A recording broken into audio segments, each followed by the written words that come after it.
दिल्ली आने से पहले रमेश जी की जिंदगी बिल्कुल सीधी सादी थी।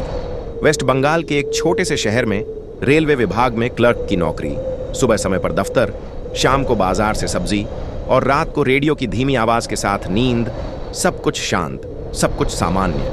लेकिन कहते हैं ना, कुछ सफर ऐसे होते हैं जो इंसान की पूरी जिंदगी बदल देते हैं। साल था 2014।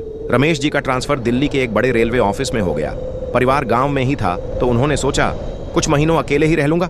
ऑफिस के पास एक पुराना सा अपार्टमेंट मिला, 3री मंजिल, सस्ता कमरा, थोड़ी सी सीलन और अजीब सी खामोशी। मकान मालिक ने बस इतना कहा, शांत जगह है साहब, कोई परेशानी नहीं होगी।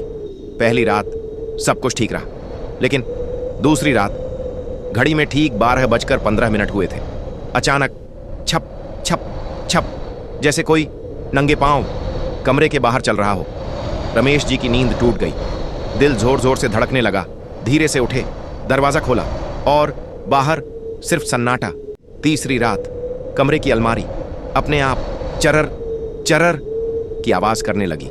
खिड़की अपने आप खुल गई, जबकि उस रात हवा तक नहीं चल रही थी। पर्दे ऐसे लहराने लगे जैसे कोई अदृश्य हाथ उन्हें जोर से हिला रहा हो। धीरे धीरे अजीब घटनाएं बढ़ने लगी। कई बार नींद में लगता जैसे कोई उनके बिस्तर के पास बैठ गया हो। और फिर एक रात उन्होंने वो देखा जो शायद किसी को नहीं देखना चाहिए। कमरे के कोने में एक धुंधली सी परछाई, बिल्कुल इंसान जैसी आकृति, खामोश, निश्चल, बस उन्हें घूरती हुई। रमेश जी चीख भी नहीं पाए। पसीना पूरे बदन में बहने लगा। कांपते हाथों से लाइट जलाई और वहां कुछ भी नहीं था। अगले दिन हिम्मत जुटाकर उन्होंने पड़ोसियों से पूछा, तब जो सच सामने आया वो और भी डरावना था। इसी कमरे में कुछ साल पहले एक रेलवे कर्मचारी रहस्यमयी हालत में मर गया था।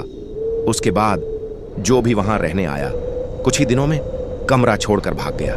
शाम होते ही रमेश जी ने अपना सामान समेटा और उस कमरे को हमेशा के लिए छोड़ दिया। आज भी जब वो ये बात बताते हैं तो बस इतना कहते हैं, वो कोई सपना नहीं था, वो कमरा सच में किसी और का